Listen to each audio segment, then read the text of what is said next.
Hello student, welcome CBSE physics.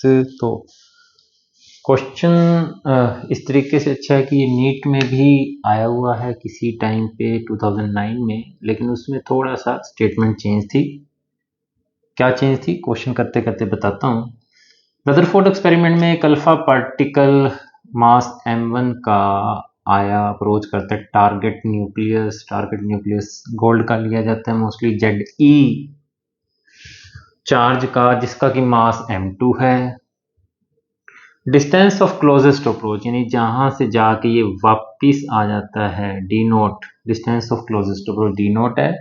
Energy of particle क्या directly proportional to Z होगी, Z इसका atomic number हो गया, ये हमारा जो है टारगेट न्यूक्लियस का, inversely proportional to Z.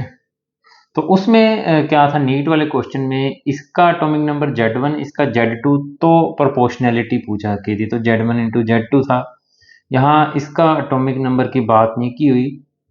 Concept क्या है बच्चों की, काइनेटिक एनर्जी इसकी जो होती है अल्फा पार्टिकल की, वो चेंज हो जाती है पोटेंशियल एनर्जी में, एक पॉइंट पर जाके सारी काइनेटिक एनर्जी।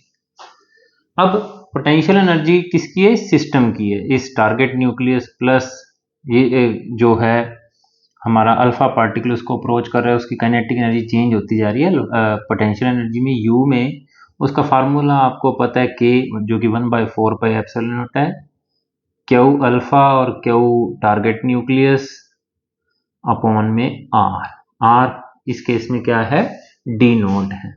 तो अभी पुट कर देते हैं सारी चीज़ों की वैल्यू। हमें अल्फा पार्टिकल इसने कहा है, अल्फा पार्टिकल कहा है, तो उसका जो चार्ज होता है वो 2e होता है। हालांकि उसका मास जो होता है उसके अंदर 2 प्रोटॉन और 2 न्यूट्रॉन से 4 गुना होता है हाइड्रोजन एटम के, बट चार्ज मल्टीप्लाई 2 होता है। इधर से चार्ज ऑफ टारगेट न्यूक्लियस है Ze और इनके बीच का डिस्टेंस रहेंगे डी नॉट। तो जैसे कि मैंने कहा कि वहां Z इंटू ई था, Z1 इंटू Z2 के डायरेक्टली प्रोपोर्शनल है 2009 के क्वेश्चन में नीट के।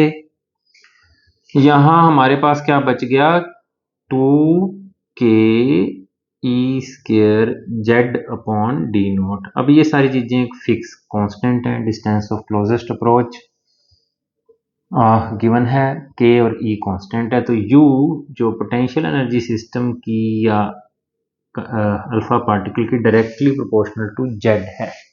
The energy of the particle,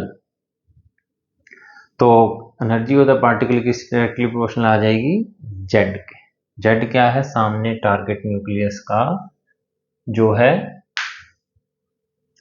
atomic number है। तो बच्चों छोटे छोटे, ये कौन सा क्वेश्चन है हमारा, जो सप्लीमेंट्री एग्जाम जुलाई 2025 में उसका क्वेश्चन है। इजी सा क्वेश्चन है, बट नीट के पॉइंट ऑफ व्यू से आया हुआ है तो समझाना जरूरी सा लग रहा था। थैंक यू बच्चों, चैनल सब्सक्राइब कर लें।